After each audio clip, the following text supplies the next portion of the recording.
Government school for special education दरगाह पीर ज़ाकरी सकरड़ में तालका अस्पताल सकरड़ के सहकार से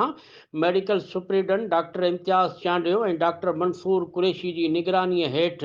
वाइस प्रिंसिपल गुलाम मुश्तबा खोसो और सीनियर टीचर नज़ीर अहमद केसरानी पारां स्कूल में मुफ्त मेडिकल कैंप कायम कई वई, जिते 113 माज़ूर ॿारनि की चकास कई वई, जंहिंमें कारी साई और मलेरिया समेत जनरल टेस्टूं करे वैक्सीन पिण कई वई। होॾां टाउन कमेटी सकरन के चेयरमैन सैयद उज़ैर अख्तर शाह, दरगाह पीर ज़ाकरी के सैयद अली रज़ा शाह, सकन प्रेस क्लब के सदर काज़ी जावेद सनाई, रीजनल डायरेक्टर गुलाम मुर्तज़ा चन्नड़ और मुराद अली जमाली कैंप जो दौरो किया।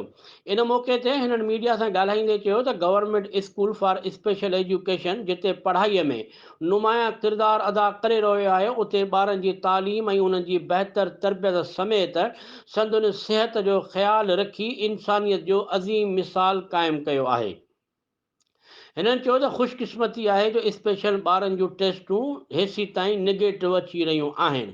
होॾां स्कूल के उस्तादनि मुमताज़ अली चांडियो, मोहम्मद सलीम कीरियो, इमामदीन कीरियो, अहमद अली भट्टी, मोहम्मद अली ॾेथो, अब्दुल सत्तार मंगसी और मिस नरगिस जमाली नंढड़नि माज़ूर और अखियुनि खां महरूम ॿारनि खे पंहिंजे औलाद जियां डॉक्टर खां चेकअप कराए रहिया हुआ, जॾहिं त वैक्सीन और चकास खां पोइ तालके अस्पताल सकरन पारां माज़ूर ॿारनि खे मुफ़्त दवाऊं पिण ॾिनियूं वयूं।